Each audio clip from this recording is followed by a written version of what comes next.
back, Hokie Nation, to another edition of the Hokie Softball Podcast with Pete Demore. I'm Robert Bateman, and joining me per usual is two-time ACC Coach of the Year, Greater Washington Fast Pitch Softball Hall of Famer, the brain behind a top 20 team in the nation, and well-known 80s enthusiast, the one and only Pete Demore. Coach, how are you doing?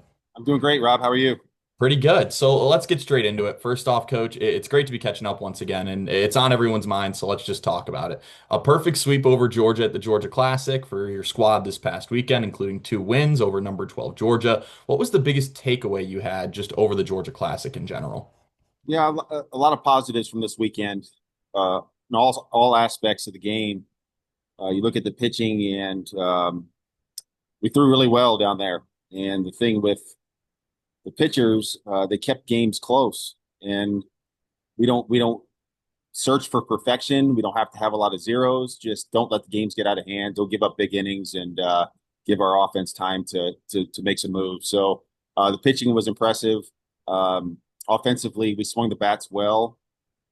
We hit a lot of balls hard, scored a lot of runs. There was a big improvement just in at bats and at bat management from the weekend prior. So that was a big plus for us. And our defense is we made some errors here or there, but they got back in it. And again, we're not expecting perfection.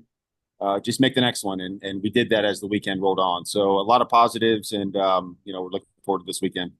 Love to hear it, Coach. I want to hone in on the final game of the Classic on Sunday when you took down Georgia for the second time, 9-3. Your squad went down early, trailing 3-0 after three innings, and then your bats came alive, storming back in the following innings to win.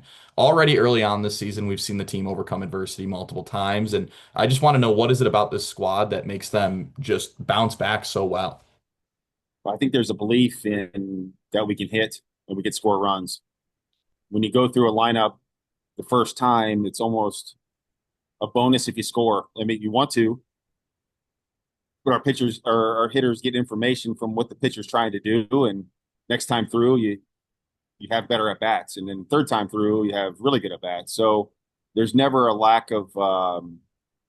Uh, we're always in the fight. We're always confident, and so take the information from the first at bat and get better the second. And like I said, nobody really has to do it themselves, and that takes a lot of pressure off people. Just go out and have good at bats and see what happens, and string a couple hits together, and you get 4 or 5 runs. Well, you've been tallying up the wins for sure, and everything seems to be clicking right now, especially defensively across the weekend. You only allowed 11 runs in four games. So I'm curious what goes into the defensive shifts and game plans for a weekend where you have to play multiple different ball clubs. Yeah, you try to score runs early, and we have a lot of depth on our team.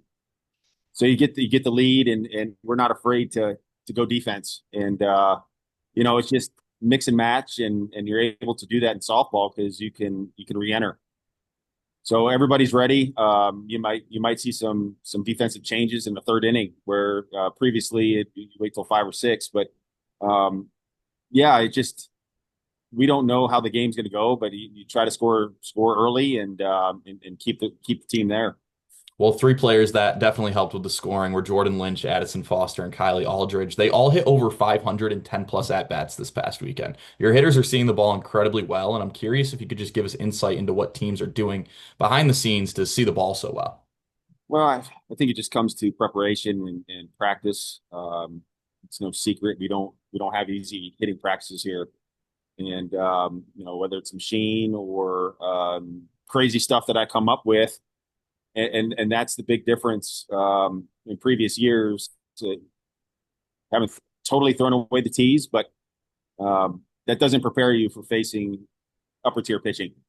Can And you I bring us always behind the scenes and tell us just a little bit about like what's one of those, weird drills that you're making up? well, it's as simple as change bats every swing, and one's really heavy, one's really light, and try to barrel both of them. And your body's saying, wait a second, this is a different implement in my hands, but I still have to find the barrel. And so it's challenging. And so if you're coming to practice and you're trying to feel good, well, you can do that, but it's not going to prepare you for scoring a bunch of runs in game like situations. I came up with an analogy last year. I like to play golf, and if I prepare to play golf, it would be like me hitting off a pitching machine. Well, that's not game like. It's on a tee.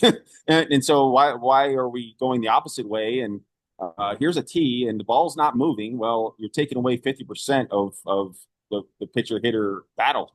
So we challenge our kids, and there are times when they need to feel good. I understand that.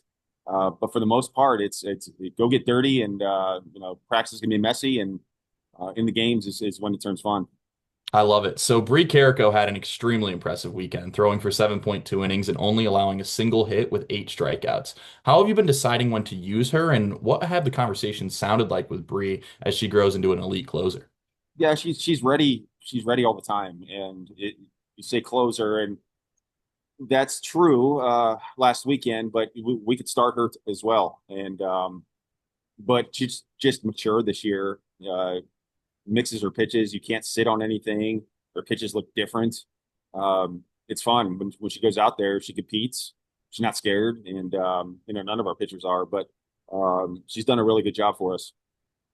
Awesome. Well, yesterday it was announced that Kylie Aldridge was announced the 2026 Weaver James Corrigan Swafford Award, which is, for those who don't know, is a scholarship awarded to student athletes who intend to pursue a graduate degree after completing their undergraduate requirements. Coach, I was curious if you could just share with us and everyone how Kylie has grown since she's joined your program 4 years ago and what made her such a great fit for the award.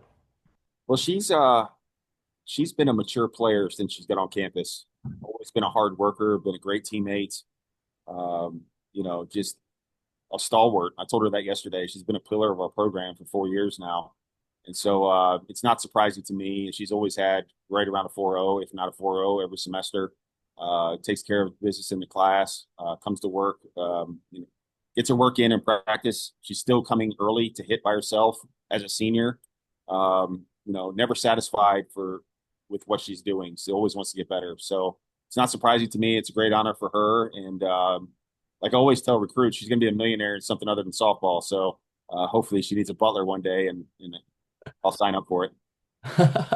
That's awesome. Well, so my dad always tells me there's always someone coming for your spot, just to remind me to never get too comfortable and, not be complacent. And I was just wondering, with wins starting to pile up and the team climbing in the national rankings, are there any sayings or values you've really relied on sharing with the team to keep them level-headed? No, we always say stay in the fight. That's a big one. Always stay neutral to positive.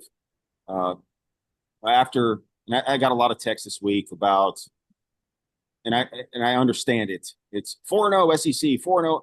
We don't think like that. It's four. We went 4-0 this weekend, played really well. If you say you're surprised to beat teams like that, well, you're not gunning for national championship because you're supposed to play that way all the time. It doesn't matter what conference, who you're playing. Come out and play your game, and we proved this weekend when we play the way we're capable of, we can play against anybody. So, the message after Sunday and Saturday, there we play 56 games in the regular season. People sometimes don't realize that it's a long season, and nobody's going undefeated. Nobody's throwing, zero ERA. Nobody's going to hit 1,000. So you're going to hit bumps in the road all the time, and it might happen this weekend. Who knows? But always remember what we're capable of. So if you fall down this weekend or if you have a bad game, so what? Doesn't matter. You don't have to do it by yourself. So the message, you just get better every day, and that's kind of what we preach all the time. And because it's nice to get wins right now.